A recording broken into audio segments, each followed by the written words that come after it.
ಭಗವದ್ಗೀತಾ ಅಧ್ಯಾಯ 6 ಧ್ಯಾನಯೋಗ ಶ್ಲೋಕ 32 ಆತ್ಮೌಪಮ್ಯೇನ ಸರ್ವತ್ರ ಸಮಂ ಪಶ್ಯತಿ ಯೋರ್ಜುನ ಸುಖಂ ವಾ ಯದಿ ವಾ ದುಃಖಂ ಸ ಯೋಗೀ ಪರಮೋ ಮತಃ. ಕನ್ನಡ ಅನುವಾದ. ಅರ್ಜುನನೇ, ಯಾರು ತನ್ನನ್ನೇ ಆಧಾರವಾಗಿಸಿಕೊಂಡು ಎಲ್ಲೆಡೆ ಎಲ್ಲ ಜೀವಿಗಳನ್ನು ಸಮವಾಗಿ ನೋಡುತ್ತಾನೋ, ಅವರ ಸುಖವಾಗಲಿ ದುಃಖವಾಗಲಿ ತನ್ನದೇ ಅನುಭವದಂತೆ ತಿಳಿಯುತ್ತಾನೋ ಅವನೇ ಶ್ರೇಷ್ಠ ಯೋಗಿಯೆಂದು ನನ್ನ ಅಭಿಪ್ರಾಯ. ಅರ್ಥ: ಈ ಶ್ಲೋಕದಲ್ಲಿ ಕೃಷ್ಣನು ಯೋಗದ ಅತ್ಯಂತ ಮಾನವೀಯ ಮತ್ತು ದಿವ್ಯ ಗುಣವನ್ನು ಹೇಳುತ್ತಾರೆ.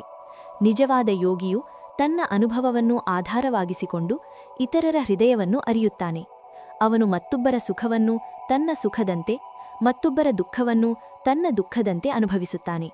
ಈ ರೀತಿಯ ಸಮದರ್ಶನದಿಂದ ಅವನ ಹೃದಯದಲ್ಲಿ ಕರುಣೆ ಮತ್ತು ಸಹಾನುಭೂತಿ ಸಹಜವಾಗಿ ಮೂಡುತ್ತದೆ.